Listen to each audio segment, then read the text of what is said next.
Hello everybody, good evening and welcome to the United Stand. Hope we're all doing well. Lots to talk about tonight, but it is a Friday night and Tony is a legend of the chat straight away because he's just gifted 10 United Stand memberships. Legend Tony, but thank you very much for that. What are we going to talk about tonight? Well, I want it to be a bit of a Q&A because it's a Friday night and that's what we're doing, a Friday night show. But are Manchester United about to appoint a new director of football? Is that going to be part of the structural change at Manchester United? Also want to reflect a little bit on what's possible for Manchester United this season. Can we win a trophy? Are we likely to get top four? How far away would we be off from a title even if things went well with Ten Hag? Also want to talk about Ronaldo and whether he can get into the team or not, or whether he's going to be a bit part player and leave in January. Eriksen, I think, is important. One question a lot of people keep asking me, I want to talk about in the chat as well. Glazer's out, says Daryl. Will success under Ten Hag buy the Glazers more time? I think there's a very good question there and there's a very logical answer to that. I want to talk about that as well. What else do you want to talk about? Yeah, lots. And oh, what a comment by Diego. Is it Diogo or Delo? Delo. Let's just say Delo. What a comment by Delo. Interview he's done in the last 24 hours where he basically said the motivation for us as Manchester United players is we can be the players who brought United back. It's the same for the manager as well. The reason people will keep coming to Manchester United and the reason managers will queue up to come to Manchester United is because you can be the players that rebuild this great club. And that is a motivation. And it's great to hear someone like Delo say that. Thank you very much to Tony Bain. He gifted 10 United Stand memberships to you tonight. 10 of you got it. I'm going to be handing out some memberships as well. So get in the chat. You might get lucky. If you are a member, remember, you get a free exclusive extra video each week. You get your badge. You get lots of other bits as well. We had a new video go out this afternoon. Henderson versus De Gea. Really, the video was about how De Gea is... I mean, look, it's a deep dive into the stats this season, and there are visible improvements in David De Gea's game, passing-wise, in many areas under Erik Ten Hag from last year. But we've also thrown in Henderson, Lloris, Ederson, and Alisson to compare. It's a really interesting 10-minute video. If you are a member, check it out. Please. How's it going, Mark? Good win the other day. Saw the interview. He really wants to bring us back. We need this mentality, says Jay Spencer. Well, look, there's a lot to get into tonight, and I want to get into your questions as well. But first of all, I just want to say, Ten Hag demands new transfer strategy. We spoke about this comment this morning where he said, well, it was from last night, where he said, you know, we're going to have a lot of meetings in the international break. I want to look at the structure in and out of the club. I want to look at the transfer window next summer and in January. And I want to look at the training side of things. And we spoke this morning about the transfer side of things, January next summer. But actually, I think that what I want to talk about at the start of this show is the structural side of things, because there was actually an article in The Athletic where they mentioned Matthew Hobbs at Wolves, who is head of recruitment at Wolves, being linked to Manchester United, but he's going to stay at Wolves. And I find this quite interesting because I think Erik Ten Hag, it's going to be a real test of his power. Nesba, welcome to the Members Club, by the way. I think it's going to be a real test of Erik Ten Hag's powers as manager over the next couple of weeks when they have these conversations and discuss the structure. Because it's all about the structure. When I think about Manchester United, I'm thinking about the structure. I'm thinking about the players. I'm thinking about the director of football. I'm thinking about Gary. I'm thinking about where's my next meal coming from. You know, I think that it is about the structure, and Erik Ten Hag has spoken about that structure. Welcome to the Members Club, Tom. And I feel that we are going to get a change. I think there has to be, and I think there's going to be a change in the recruitment area. And I'll tell you for why. One, we're being linked to a lot of head of recruitments, whether it's through the Sir Jim Radcliffe or not. Paul Mitchell, you know, John Murtagh was director of football in March and we were still being linked to Paul Mitchell. We've been linked to a couple of other people. We've been linked to the guy from Wolves. We've had a really bad summer transfer window. We brought in a guy, remember Michael Keane's brother, who got brought in late June, who's a football lawyer specialist to help us get deals over the line. There is something that I think Ten Hag's going to do. If you care about Manchester United at a deep level, I think they are going to analyse and review the summer over the next 2 weeks. And I'm here for that. I think it needs to happen, and I think there needs to be change structurally. Because, all right, Richard Arnold will remain CEO while the Glazers are there, 100%. John Murtagh's going to stay at the club while Richard Arnold's there, 100%. Darren Fletcher's going to stay as technical director, 100%.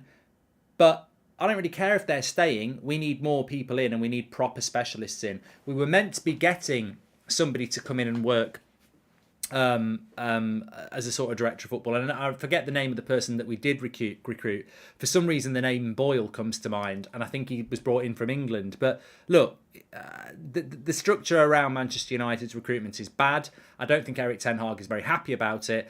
And I think that has to be a discussion over the next 2 weeks. And personally, I think heads need to roll. I think people need to be sacked. I don't think that will happen, but I think recruitment needs to be improved because Erik ten Hag will know as well as you do that the summer transfer window was not good. Casemiro's not in the team yet because he's not Frenkie de Jong. That was the player he was meant to get. Antony was not meant to cost 100 million euros. Martinez was not meant to cost 55 million euros. There were mistakes. We went on a pre-season tour with one new signing in Malacia. There was mistakes around Ronaldo as well. It's not just about bringing players in, and there was definitely mistakes around sales. Let's just have a catch up on the super chats. Have you seen what happened with Vinny and how the Brazilians players reacted? Says Tom. No. Just like Delo said, they could be the ones to get United back. We by protesting could also get United back from the Glazers, says Aditya. Welcome to the Members Club, Scott and Ferrer as well. So yeah, it's not just recruitment that Ten Hag will be reviewing over the next 2 weeks from the last summer. I think it's also sales. There is definitely an underlying frustration at Manchester United. Now, Manchester United is getting a lot better in relation to leaks from the dressing room and leaks from the club. But there is an underlying frustration with that summer transfer window. I think Erik ten Hag deep down will be really pissed off that he didn't get Frenkie de Jong because he was, when you don't get Timber and you get Martinez, it's not too bad. But when you don't get de Jong, he was pivotal. He was the player that he really, really wanted. So that will frustrate him. Who knows why that went wrong. But he is also frustrated about the right back. Delo has been fantastic, but he needs a right back. The problem we've got with the right back is, if you're Arsenal and Tomiyasu's not fit, you can put Ben White there. If you are Liverpool and Arnold's not right, you can put Gomez there. If you're, everyone's got an alternative. The problem that Ten Hag's got is he wants an alternative like he's got at left back. He's got Malacia and Shaw and they can fight for it. But he doesn't believe in Wan-Bissaka. And he doesn't believe in Brandon Williams. So he's either got to make players that he doesn't believe in better or play Delo every week, which he can't do. So, there was frustrations from that summer transfer window, and I think the next 2 weeks is going to be reviewing that and making sure it doesn't happen again. And it needs to happen at any club. Hi, Mark. Hope you're well. Love the honesty and the content, says Div. Thank you very much for your super chat. And Malabi has been a member for 7 months. He says, reports that we're interested in Mbappe in 2024. I think we would rather get Paul Mitchell or Rangnick as director of football, says Malabia.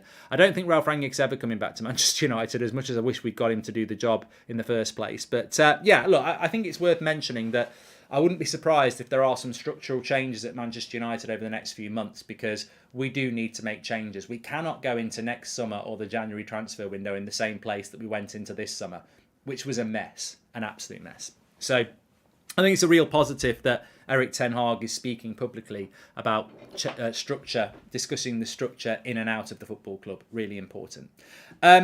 The other thing I want to talk about is the Glazers. I just want to talk about this very, very quickly because it's very important to many of us, and it is a Friday night show, and I want to get into the questions, etc. So make sure you're throwing them in. One question I keep getting asked and I keep seeing is, do you think the success of Erik ten Hag will save the Glazers? And I think what people mean by this is, if we start winning games, and let's be honest, we are winning games. I don't count Real Sociedad because that was the second team and it was a dodgy penalty. When we play that back five, the back five that's really rescued the season, 5 wins in a row, 2 goals conceded, building victories from the back.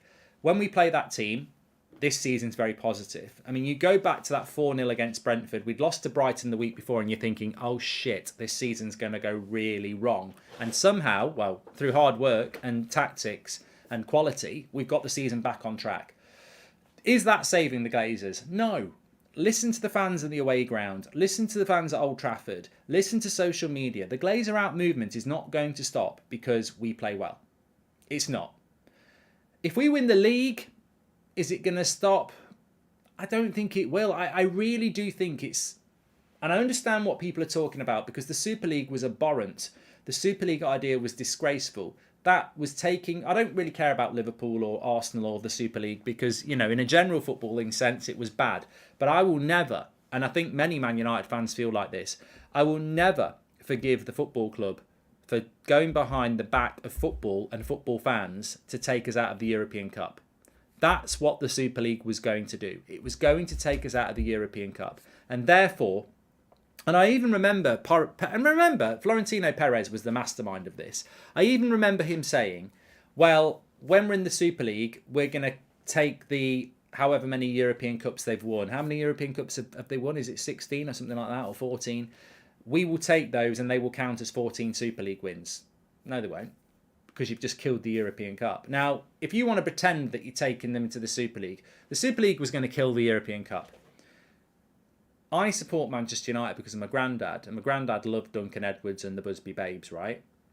What happened to the Busby Babes was on the way home from a European Cup tie. What happened 10 years later when we won the European Cup for the first time under Sir Matt Busby was indescribable, the journey to that. What happened in 1999, after not winning it for so long and winning a treble, was indescribable, and I lived that one. The European Cup to Manchester United, we may not have as many as Liverpool and we may not have as many as Real Madrid, but the European Cup to us is so important. To think you could take us out of that really is unforgivable. You just don't get what this football club's all about. And yet, they wanted to do that. They did a Zoom call and it got forgotten. So I understand why some United fans are thinking, look, the Glazer out movement will stop. And it shouldn't have stopped after the Super League, really, for many reasons. And I think that one I mentioned just there is very important. But it's different this time. It is different this time. You know, they spent a lot of money on Casemiro and Anthony, and it's not stopping. At Old Trafford, away, on social media, the Glazer out movement is not stopping. And I think, I said it a few weeks ago, this is the chance. The time is now. You know, we have to keep the momentum going, and I think it will happen. Andreas, welcome. Thank you for gifting 5 United Stand memberships. You're a legend, pal. Byron Bowler, welcome to the members club as well. So no, I don't think it's going to stop. I don't think it's going to stop. I mean, I have no magic wand. I can't tell you that it won't, but I don't think it's going to stop. So yeah, that's the honest answer. Get your questions in yourself. I genuinely don't think it's going to stop. But, you know, talking of success, I really did like what Diego Dalot said in his interview today. The motivation for them is that they can be the players that brought United back. And at some point, this great football club will come back. At some point, it will happen. At some point, we will win the league title again. And at some point, we'll win the Champions League again. It might not be in my lifetime. It might not be in your lifetime. It might be in the next 5 years. I don't know when it's going to happen, but it will happen. And that will happen for a very long time.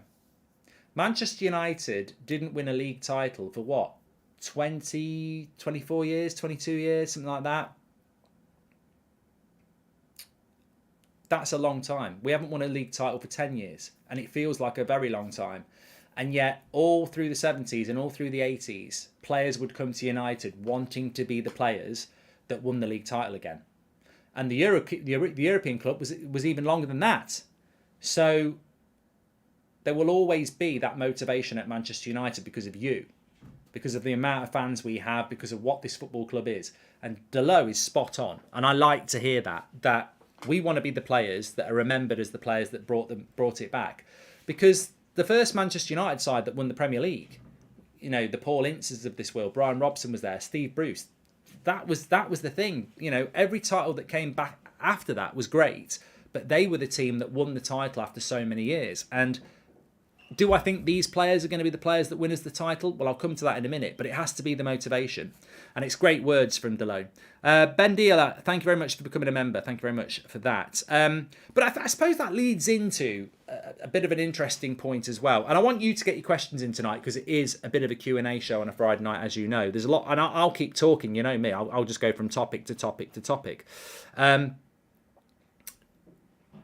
do I think is achievable this season? But first of all, how long do I think it will be till we'll win the title? Because I'm quite realistic. I'm watching United. I'm enjoying that defence, which is weird because I want us to attack well, but that defence is just brilliant at the moment. But I don't even think this season that we can sit here and say we're going to get top 4. So what do I think about Manchester United winning a title again? And it's like, look, it's like being on the edge of a cliff, and it's absolutely, and it's dark, and someone says jump off, you will hit water, and you don't know whether you're going to hit water after 10 meters or 100 meters. So you're asking me to jump off that cliff in the dark. I don't know how long it's going to take for United to win the title. I don't know whether Ten Hag's going to be the manager that does it. I don't know whether the next manager after that's going to do it. I don't know whether any of this squad will win a title with Manchester United. It might be 20 years away, but it might be 3 years away. But that's a bit of a poor answer, isn't it? I think that you can strategically answer this question, and the way I would answer it is this. If Ten Hag is going to be the man to win the title, how long do you think it will take from here? And I think you've got to say, not this season, not next season, but maybe the season after that. And what you'd be looking for, ideally, is top 4 this year, next season, almost being in a title race, but very close to whoever wins the league, and then the year after that you win it. That's the ideal. So we're talking 3 years, basically. All of this season, all of next season, and then the season after that, you win it at the end in May. So what would that be? 2023, 2020, May 2025. That's what I'm talking about. And it's September 2022. That's if everything goes to plan. If we do it before that, miraculous. But if everything goes to plan, May 2025 is the earliest I think we could do it under Ten Hag. But then I'm going to drop the bad news and say, that's if everything goes to plan. That's if he gets another 5 players next summer. That's if he removes a lot of players, and then the summer after that he's allowed another 3 or 4 players. We go back to the Glazers. Can you win a title with the Glazers in charge anymore? I don't think you can. I don't think you can. So, look, we need Ten Hag to be Sir Alex. We need him to be a miracle worker. Dougie Yoon says, do you think we can win any trophies this season? Well, I'll answer that one as well. I feel that I'm going to give some memberships in a minute as well. I feel that, yeah, so that's the answer about the title. In relation to trophies this season, I think it's too early to say. I think, did I say it this morning? I think October is going to be pivotal for us. And I'm sure we'll be talking about this in more depth over the next couple of weeks as we build towards the Manchester derby. And I've got some really good content I want to bring to you over the next couple of weeks, which I think you're going to really like, by the way. But just talking about beyond that, so can we win a trophy this season? For me, top 4 is more important than FA Cup and Carabao Cup, and I've said that before. But look, can United get top 4 and win a trophy this season? Where we are at the moment is not a bad place for top 4. It's not bad. It's competitive. The league is competitive, but it's not a bad place. But we've got Man City away, then we've got Everton away. They're 2 difficult games. You know, you could have 0 points, you could have 2 points, you could have 6 points. Then we've got Newcastle at home, then we've got Spurs at home, and then we've got Chelsea away. And then we've got West Ham at home. There's not really an easy game on paper in October. You know, you've got City away, Everton away, Chelsea away, Newcastle at home, Spurs at home, West Ham at home. There's no gimme, is there? And you're playing every 3 or 4 days as well. Then you've got to go to Villa. Then you've got Fulham at home, Fulham away as well. So I really do think when you look at the next period before the World Cup, Man City away, Everton away, Chelsea away, Fulham away, Villa away, Newcastle at home. Who else was it at home? Newcastle at home, Spurs at home, West Ham at home. There's a lot of like Reece says, every fixture is tough. So I think we will know by the time we break for the World Cup whether we're going to get top 4. Because if we come out of those fixtures and we're in the top 4 race, then I think we've got every reason to believe that we can do that. If we win 2, lose 2, and we're sort of a bit off top 4, then it's going to be touch and go. But I think we'll learn a lot about this team in the next phase when we come back from the international break, especially that Manchester derby. Can that defence provide us a platform? Can that midfield be good enough? It's going to be... I mean, look, I know it's a couple of weeks ago, but that Manchester derby is going to be huge. We know we've got a good defence, but is that midfield good enough? Is Eriksen, Bruno and McTominay good enough? Or do you need a Casemiro in there for that sort of a game? Big decisions to make, and he's got nothing before it to decide. So, look, I think we can get top 4, but I think we're going to learn a lot over the next few weeks. As for trophies, I'll say it what I've always said. I think If you wanted me to rank what the chances are, and I'll do it for you now, Carabao Cup, FA Cup, top 4, Europa League, in order of likelihood, I would say we're most likely to win the Europa League, then top 4, then Carabao Cup, then the FA Cup. I actually think we've got less chance of winning the Carabao Cup and the FA Cup than we have of winning the Europa League and getting top 4. The reason for that, we know everybody takes the FA Cup and the Carabao Cup seriously now because it's a bit of silverware.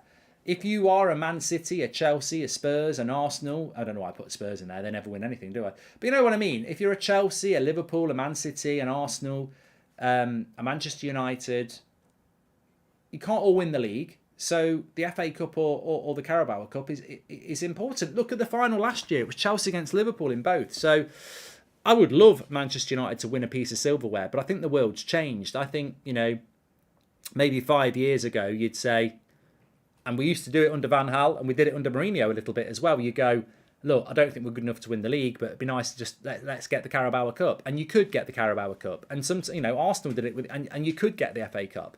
You could be a team that finishes outside the top 4 and win the FA Cup or the Carabao Cup. I don't think you can anymore. Maybe that will change, but I don't think I think it's hard to win those trophies. And in a way, that's good for us because I think the Europa League's more important than the FA Cup and the Carabao Cup anyway. But I also think it's easier to win. So it's a win-win for us. I'd rather prioritise the Europa League over the FA Cup and the Carabao Cup anyway. And I think it's the easier one to win. And it's the one that gets us the Champions League. And also, I think the Europa League, UEFA Cup, whatever you want to call it, is a bigger trophy than the FA Cup or the Carabao Cup. And I say that with total conviction because you know what? We can't go for everything this year. I know Ten Hag will say you've got to win every game, and that's a great mentality, but we can't win everything this year. We can't try for everything this year. If you think we can try for everything this year, look at the fixture list in October and early November when you're playing 13 games in 6 weeks, and then go from Boxing Day to May and realise that's 5 months of playing games every 3 or 4 days. You can't do that. You can't play FA Cup, Carabao Cup, Premier League top 4 and the Europa League. It will kill that squad. It's impossible. So for me, the priorities this season are top 4 and the Europa League. And the Carabao Cup and the FA Cup, really, if we do well, great. But I wouldn't be, that can be the Maguire and Lindelof partnership for me. Keep Martinez and Varane for the top 4 race in Europa League. That's what I would do. We can beat City. We need to keep Haaland quiet, mate, says Daryl. We can beat City. It's not City's attack that worries me, it's the midfield.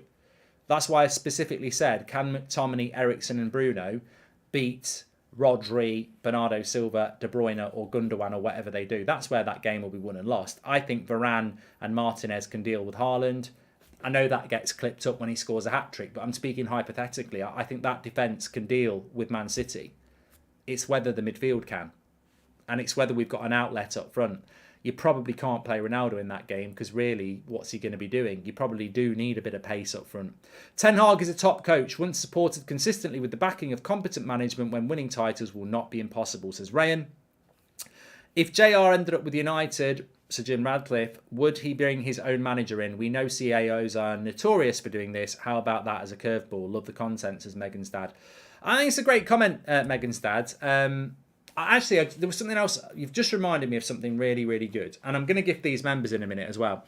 I'm going to gift out some memberships in a minute. But 2 things here. So Megan's dad is saying, and it's not just Sir Jim Radcliffe, if the Glazers sell Manchester United, 2 things. I'm going to tell you how long it's going to take. And the second thing was what Megan's dad said. Will they sack Ten Hag? Now, it's a great point because you're absolutely spot on. New owners tend to want their own manager. And it's a weird thing, and it's just happened with Chelsea. Thomas Tuchel does not deserve to get the sack. He's done a very good job at Chelsea. He doesn't deserve the sack, and he was sacked because the new owner wanted his own person in. That's as simple as it is. And I would explain it like this. If you are going to buy a business and you go into that business as the boss, and on the first day there, somebody walks into your office and says, I'm the team leader, I'm the one who tells everyone what to do, welcome to the job. And you sort of go, yeah, but all right, cheers, mate. In your head, you're thinking, yeah, but you were the team leader from the previous regime. You're probably indoctrinated in the previous regime. I want my own person in. And that works on any level, whether you're taking over a McDonald's franchise or, you're choosing your new milk monitor. It's just ingrained in people that when they take over something, they might want to change the management structure a bit. So look, whether Sir Jim Ratcliffe comes in or someone else comes in, when they come in, if they come in, they may look at Ten Hag and go, you're not the manager I want. But I don't think that would happen, because I think if you want a new manager, you want one of the best in Europe. And I think in Ten Hag, we've got that. So I don't think that would happen. You never say never, but I don't think that would happen. How long is it going to take? Completely separate question. How long till the Glazers are out? I've spoken to a few people who work in business over the last few weeks, and somebody this week actually got in contact with me and said, look, in my experience, when it comes to, takeovers, purchases of businesses of this, even if you've got a brilliant legal team, 18 months to 2 years, maybe a year, maybe 6 months if you're really lucky. But this is Manchester United. We're Manchester United, Phil. This is Manchester United. It's not like buying a car off your neighbour's drive. There is all sorts. And what I would liken this to, if you've ever bought a house, I don't know how long it takes to buy a house in India or America or Australia or Mexico, but if you want to buy a house in the UK, even if it's quite straightforward, you're still talking 2-3 months, because it's got to go through solicitors and everything like that. This is Manchester United. If Manchester United gets sold, it's not going to happen for potentially, even next season, we could have the Glazers in charge, But we don't. But on the other hand, that won't necessarily be done publicly anyway. They might already be working on it, but it will take time. It will take time. And it doesn't mean it won't happen, but it's not going to happen tomorrow, is it? But if you look at a snowman when it snows, when it's finished, it looks splendid. But it all starts off with rolling a small bit of snow. And if you don't do that, you can't build the snowman. And if the momentum to get the Glazers out doesn't start and keep building and building, we'll never get them out. So it will take time, but it's better to spend time doing something that takes a while that matters than to not bother trying at all, and then it won't happen. I haven't gifted the memberships yet. I'm going to do it in a minute. Hey, it's a Friday night. Where's all the good questions coming in? Anyway, Megan's dad was really in there. Will we have to be we have to be patient, says Dougie, and persistent to get the Glazers out. Lee says they're a disgrace and they need to go. Adam says, with a sale or an offer, doesn't it have to be made public the way the club is set up, says Adam. Yes, it does. But I think even if United, again, going back to selling your house, if you accept a bid on your house tomorrow, they don't move in the day after, do they? You've got to go through all, the back and forth with the legal bit and everything like that. So it doesn't mean we won't know that United's been sold very soon, but I think it will take time for it to happen. Ten Hag was the manager that the fans demanded. I believe under new management, he will be allowed to finish his rebuild. And I think that's a great point by Gabrielle as well. Remember, Ten Hag's the... Look, I know this for a fact. We spoke about it back in March. Ten Hag was the fans' choice and the club went with that. You can dislike Richard Arnold, you can dislike the way the club's run, you can dislike the Glazers, whatever. But it's well known that the club went for Ten Hag for their own reasons, but they also knew that if they went with Pochettino, Ten Hag was the fans' choice, and it was a factor. It wasn't the reason, but it was a factor. So if a new owner comes in and sacks Ten Hag, you're getting rid of what the fans want, and fans are very important. Maybe not as important as they should be, but they are important. As it stands, United can't get near the 100 points like City and Liverpool to win a title. If it's a season of drop points, anything is possible, says Glenn. Hypothetically, let's say Sir Jim bought the club tomorrow. How different do you think the team would look in 3 years' time? Who's the backbone? Well, I was reading today, I think Manchester Evening News picked up on the story about Ten Hag wanting to buy players in January and in the summer. And correct me if I'm wrong, but I think the positions that they spoke about was striker, right back, and what was the other position? Was it another midfielder? I can't remember. I can't remember what it was. It was definitely right back, striker, and I'll get it for you now. You know, may as well just get it. Someone will say it in the chat anyway. Here we go.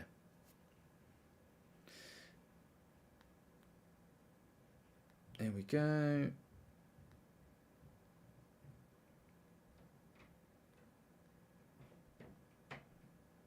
Where was it?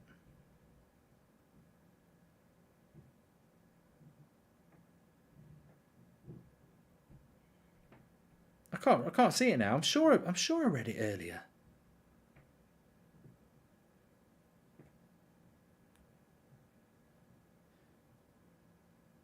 I can't remember. It was definitely, it was a midfielder. It was a midfielder. Thank you very much. So a right back, a midfielder, and a striker. So if we're talking about the evolution of this team, we know we need a right back. We know we need a striker. And I think he wants another midfielder because he wants somebody else. He wanted Eriksen and De Jong. And I'm glad that it's been brought up actually, because I think Eriksen's been fantastic. And I think a lot of people have spoken about how great Eriksen is. But I think there is also... there is a bit of a myth going on with Eriksen that people think that he's the De Jong. He is the De Jong, but he's not the De Jong. And what I mean by that is Ten Hag is using Eriksen to do what he wanted De Jong to do, but he wanted Eriksen and De Jong. He wants another midfielder basically, because Eriksen was coming in anyway and De Jong. Now Eriksen has become very important because he does a lot of what he wanted De Jong to do, but he wants another player. Because he wants De Jong and Eriksen, and he didn't get De Jong. So he does want another player who can do that. So yeah, midfielder, striker. We know that we need. There's question marks over Martial's fitness. There's question marks over Rashford whether he can be a striker. And obviously Ronaldo's not getting any younger, so we do need a striker for the future.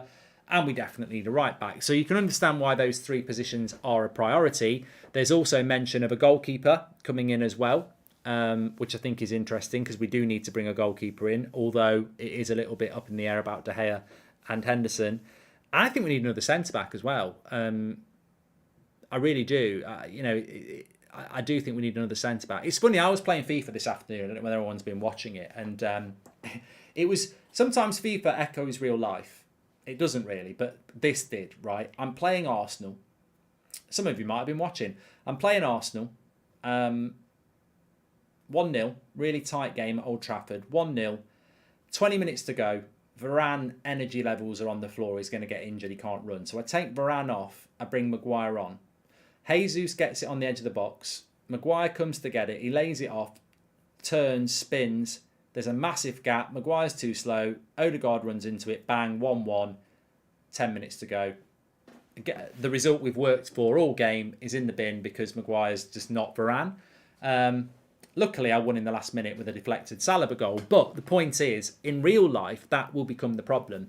When Martinez and Varane can't play, you've got to use Maguire or Lindelof, who just aren't that type of a centre-back. The best way of explaining it is, when you've got Varane and Martinez, you can play modern football, high line, leave them on their own as a two, send your full-backs forward and leave them to defend on their own, knowing that they're more than comfortable to deal with whatever's thrown at them, pace, whatever. If Martinez and Varane are on strike or injured, if you play Maguire and Lindelof, Erik ten Hag has automatically got to change his whole team. He has got to say, Dalot and Malacia, you cannot go forward and leave them on their own. Maguire and Lindelof, you cannot stand on the halfway line on your own, and that whole team's got to drop and be more compact. That is a really important thing that United need to solve over the next 18 months. Because I always use Liverpool as the example, but if Van Dijk gets injured, you bring in Konate. If Matip gets injured, you can bring in Gomez, and Klopp's system doesn't change.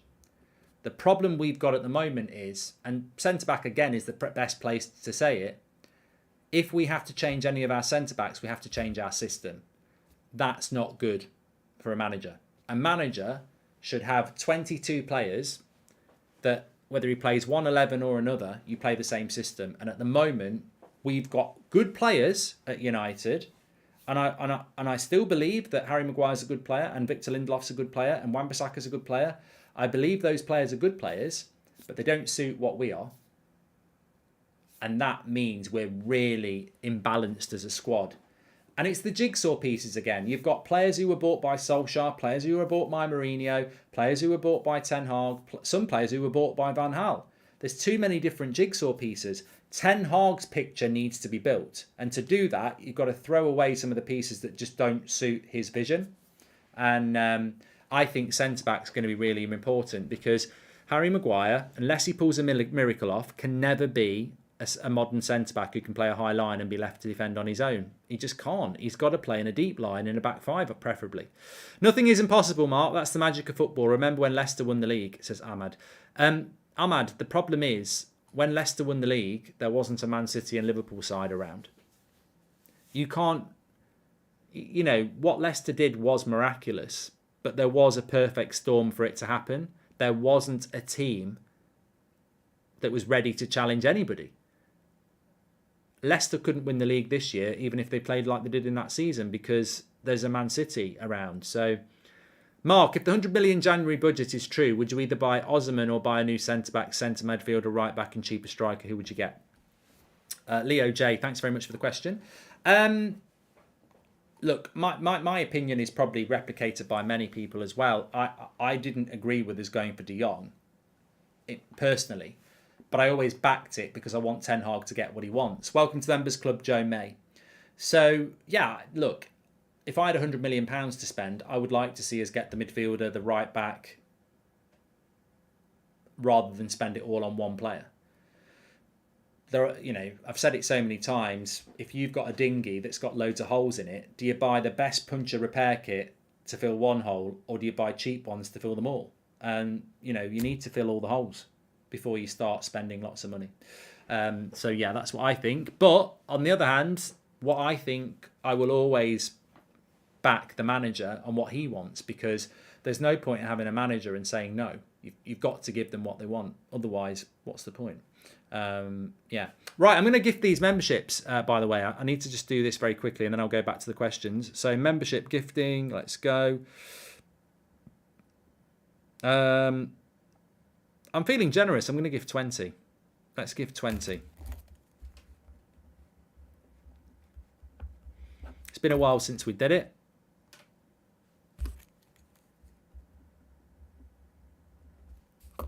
Okay, let's do.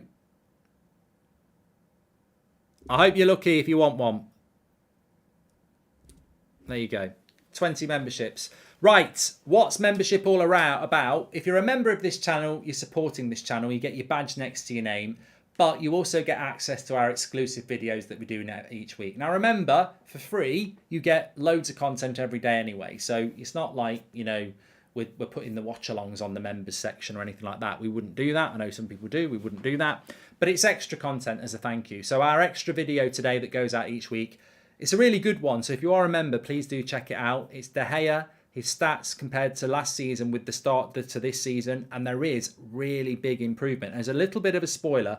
There's loads of them, but one thing I just want to I'll give you now on here. David De Gea last season was averaging 6.7 forward passes per 90. In the games he's played this season, it's gone up to 10.5. So it's gone up by nearly 80%. In the first few games. 6.7 forward passes per 90 last season. It's gone up to 10.5 now. And also the accuracy's gone up as well from 74% to 77%. And to give some context to that, Ederson is averaging 11 forward passes per game. So 10.5 for De Gea, forward passes per game. Ederson's 11. So he's very close to what Ederson's doing per game. Last season, he was miles off with 6.7. So we're already starting to see what improvement there is with De Gea's game under Ten Hag. Shot stopping, we know he's brilliant at it, but his game's changing. Also on that membership video, we've thrown Henderson in as well. This is a really interesting stat on Dean Henderson. Long passes per 90, he is doing more than double De Gea, everybody else. He's averaging 13.7 long passes per 90 with a 50% success rate. So for some reason at Forest, he is being told to kick the ball long, and it's not very accurate either. I don't know why that's going on, but there we go. Check it out if you're a member anyway. It's on the channel. Mark, do you see Lissandro as a possible candidate for a captain in the near future? The fans love him and the players seem to like and respect him, says Oz. And hi Mark, Ronaldo has to play against Man City because Rashford's not working as a striker. So 2 good questions there. That's from Mohammed, who's been a member for 7 months. On Lisandro Martinez, I think he's already made a comment that he can't believe the reception he's had from Manchester United fans. I can, and I'm sure you can. We are easy fans to get on side with, but not many people do it. Ander Herrera did it. Patrice Evra did it. Martinez has done it. Vidic did it. You'll notice these are all foreign players. And that doesn't mean you've got to be a foreign player to be loved by Manchester United. Look at the likes of, Beckham, etc. But there is always, I feel as a foreign player coming to Manchester United, there is always this opportunity to come in, and what it basically is, and Vidic is a good example as well, they're not from England. They may not have supported, they don't know anything about the culture, the Premier League. And that in a way makes it better, because they come in and you see very, very quickly what their mentality is, what their personality is. And when someone like Lisandro Martinez comes in and literally gives everything for the game and is focused and is intense and is motivated and is talented, they instantly become a fan favourite, because you go, hold on a minute, this isn't a player that's going to come on and walk about, is going to come on and down tools. This is a player with the mentality that the fans have, that when the whistle goes, they're going to give 100%. And look, Martinez will cost us goals, he'll cost us penalties, that's football.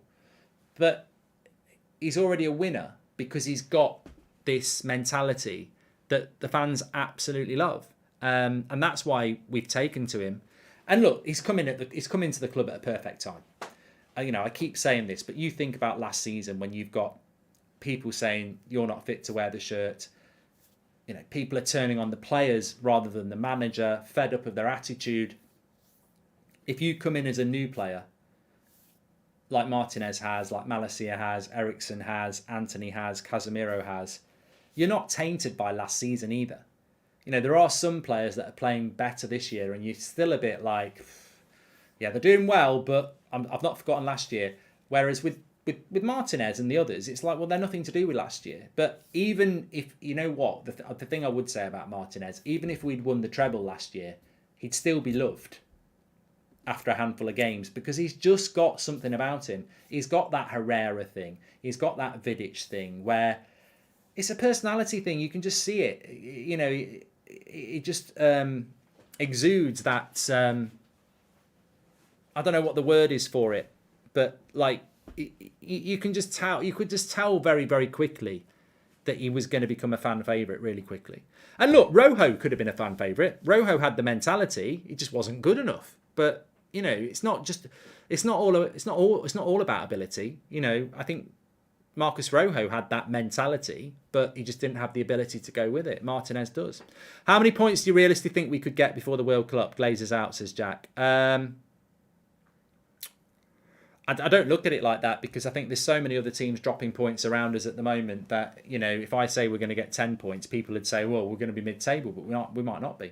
Fans just want someone who works their tail off for the badge, says Max. I don't think it's that simple though, Max, because Fred and McTominay always worked their arse off, and yet they got absolute pelters last season. So you've got to have the talent. You've got to have the talent, but you do make a good point that unfortunately last season a lot of players didn't run their socks off, did they? I think it's about, look, why Scott McTominay getting plaudits now?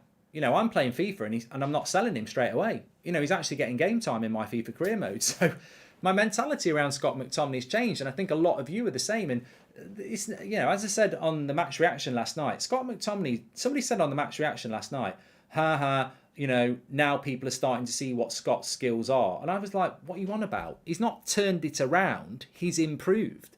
He never played like this last season. Never once did he play like this last season. This is coaching. This is somebody who's taken McTominay's determination and effort levels and turned him into a bit of a footballer.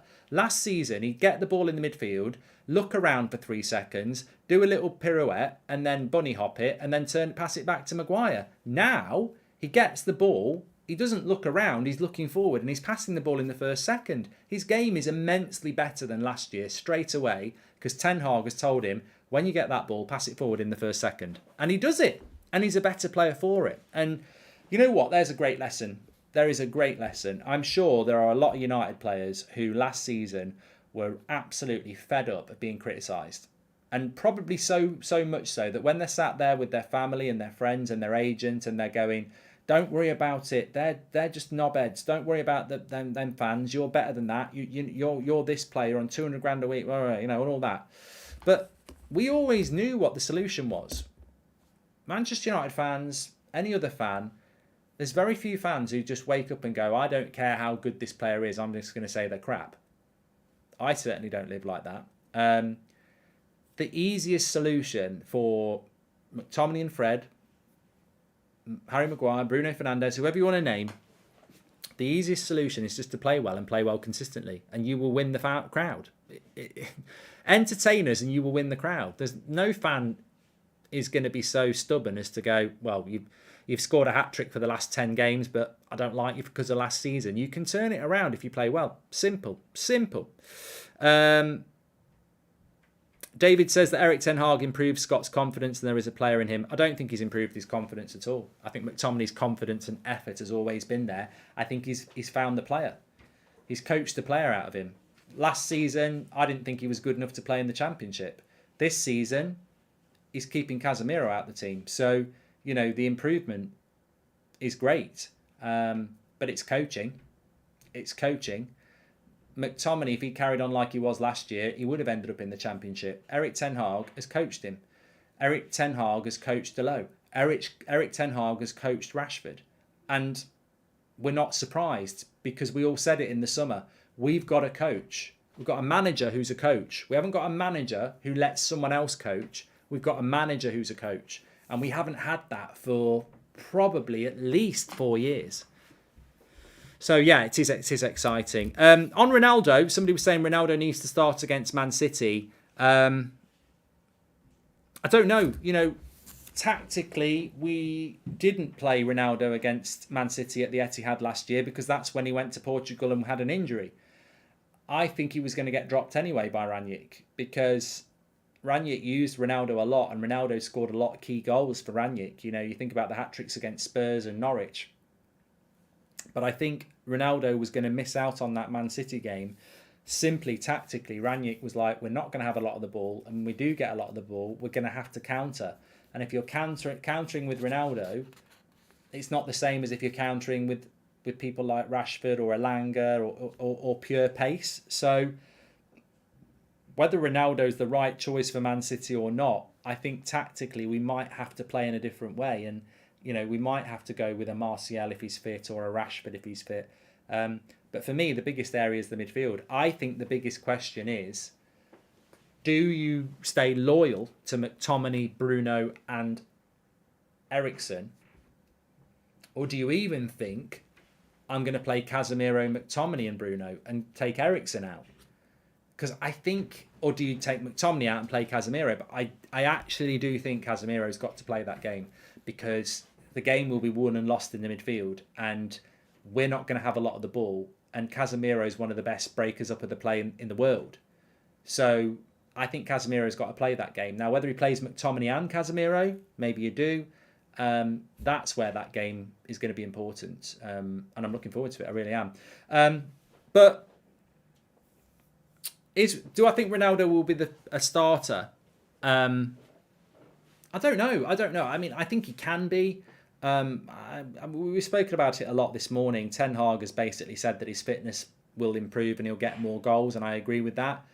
I don't think it matters if he plays against Man City. I ideally he does and he wins as the game, but I don't think it massively matters if he plays against Man City because the games are coming every 3 or 4 days. He'll still get in that team. So, I you know what? I look at that United side at the moment and I think apart from the back five, there's opportunities in that team. I mean, I know it sounds ridiculous, but Donny van de Beek could find a way into that team. Martial can find his way back into that team. Rashford could find himself on the left wing with Sancho on the bench. And that sounds weird at the moment. Anthony could find himself on the bench. Like, I feel that in the midfield and the attack, nobody's really nailed their place down yet. And going into October, there's so many opportunities. The consistency in that team is the back five, and that's what's providing us with the platform, and we're going to need it.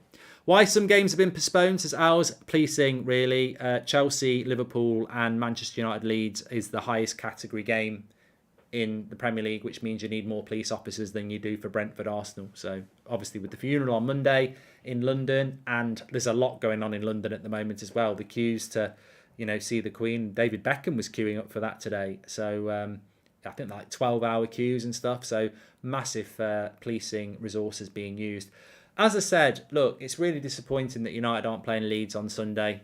And it was very disappointing that we didn't play Palace last Sunday. It's not this weekend that really bothers me about us not playing. I wanted us to play, but last weekend was the mistake. The Premier League should not have postponed games last week.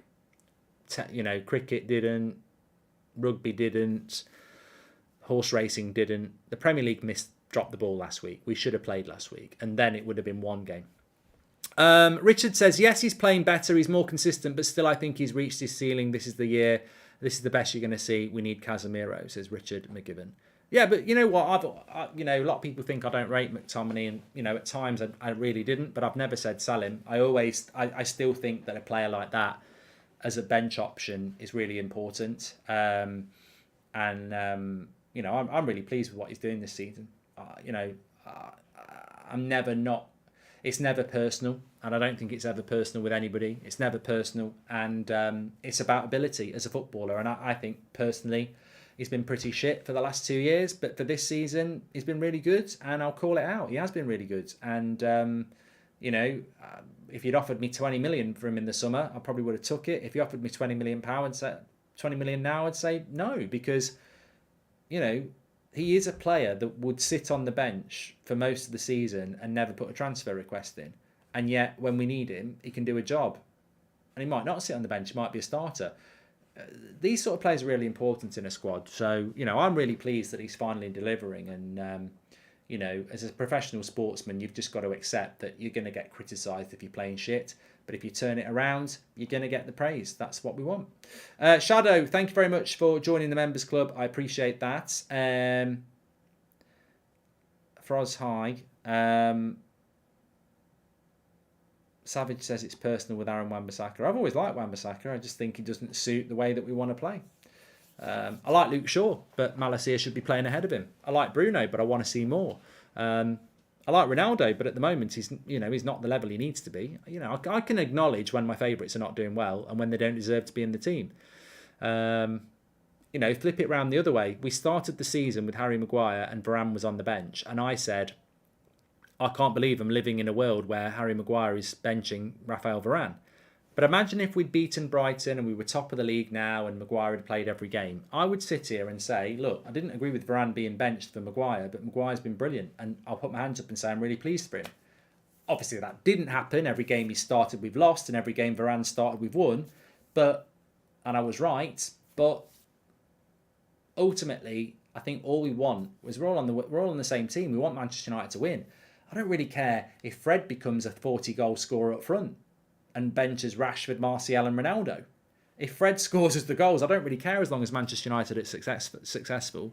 We just want players like Martinez who give it every week, are passionate every week and are talented every week. And that's what we want. Nikhil says, I've really enjoyed the show. Worth having a wine and just listening. Hey, the Friday night show is the secret best show of the United Stand. Don't tell the fan forum on a Sunday or the watch along or anything like that. Or the 10 o'clock shows. Or the chart show, which will be back tomorrow. Top 10 United players. The Friday night show is the best show. It's kick back, it's Q&A, it's one topic to another.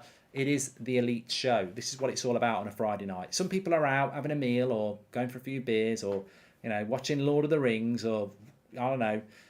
This is the place. Friday night, 8 o'clock, the United Stand show. It's different. It is. Anyway, look, I'm going to go and watch Lord of the Rings, but I'm not really. I'm going to watch the Bake Off. I haven't watched it yet. Thanks everyone for watching. Really enjoyed it. We will be back tomorrow morning. We've got the 10 o'clock show. I just want to give you a little look. If you want to join the members club, click the members club and join it. Really do watch the De Gea Henderson film the video that went out today.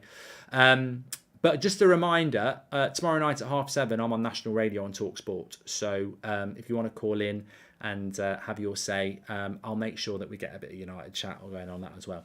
I can't help feeling sorry for Maguire, like one of those old timers who still gets called captain. Wears the armband around town for the memories. You never know, Nick. You never know. If I'd said to you last season that Scott McTominay would be benching Casemiro and playing well, you'd have said, Mark, you've had a good innings, but you've lost the plot. And yes, I'd be right. If I say to you now, in 3 months' time, Varane will be being sold in January and Maguire will be the best centre-back in the world, you'd say, Mark, that's it, you're finished. But you don't know. You just don't know. You can't write the future. You can't write the future. We might win the Premier League this year. I think we've got more chance of the Premier League. Well, no, I'm not going to say that. Anyway, thanks everyone for watching. Take care. Check out the members video if you are a member. I'll see you tomorrow. We've also got the chart show coming up for you tomorrow as well, so watch out for that. And thanks everyone for watching. And Shadow's going to go and watch the members video. Check it out. It's only 10 minutes long. You'll really enjoy it. Speak to you in a bit. Love the show tonight. Thanks.